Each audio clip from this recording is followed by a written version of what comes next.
Dark mic hub में आपका स्वागत है।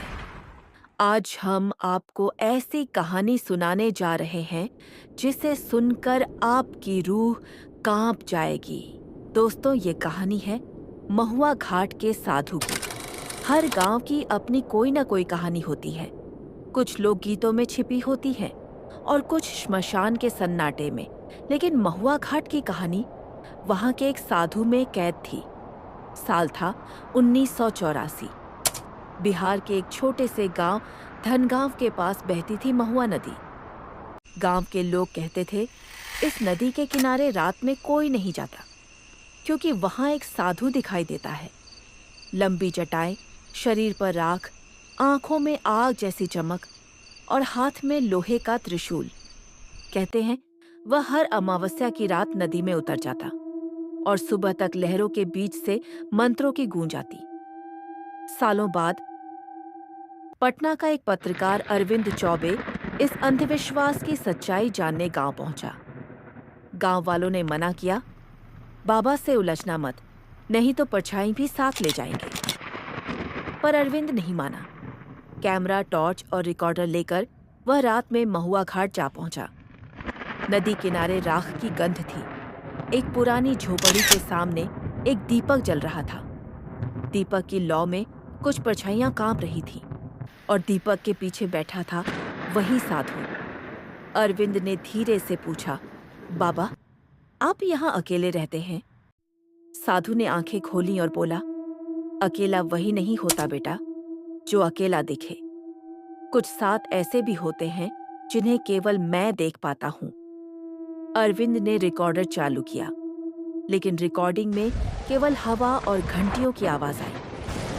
साधु मुस्कुराया और बोला, कुछ आवाजें दुनिया नहीं सुन सकती। अगले दिन गांव में हलचल थी। अरविंद की फुटेज पूरी तरह ब्लैंक थी, लेकिन रिकॉर्डिंग में बीच बीच में किसी औरत के रोने की आवाज थी। अरविंद दोबारा घाट पहुंचा। वहां अब झोपड़ी नहीं थी, सिर्फ जली हुई राख और टूटी माला। गांव के बुजुर्ग ने कहा, वो साधु कोई इंसान नहीं था। 80 के दशक में यहाँ त्रिलोचन बाबा नाम का एक शमशान साधक रहता था। कहते हैं उसने एक मृत बच्चे की आत्मा को बुलाने की कोशिश की थी, पर खुद उसी में समा गया। रात को अरविंद फिर घाट पहुंचा। नदी का पानी उफान पर था। हवा में राख और जलती लकड़ी की गंध थी। अचानक रिकॉर्डर अपने आप चालू हो गया। एक धीमी आवाज आई, क्यों बुलाया है मुझे? अरविंद ने टॉर्च जलाई।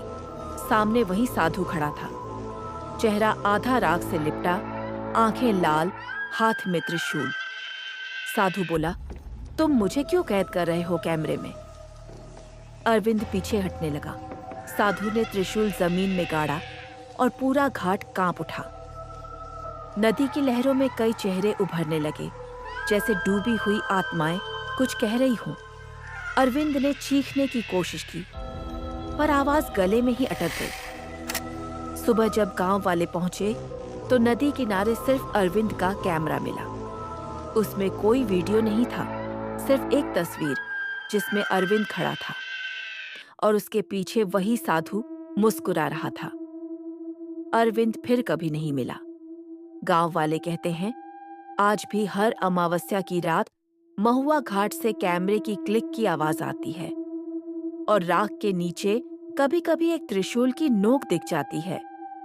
कहते हैं, जो भी उस जगह जाता है वह खुद किसी अधूरी कहानी का हिस्सा बन जाता है।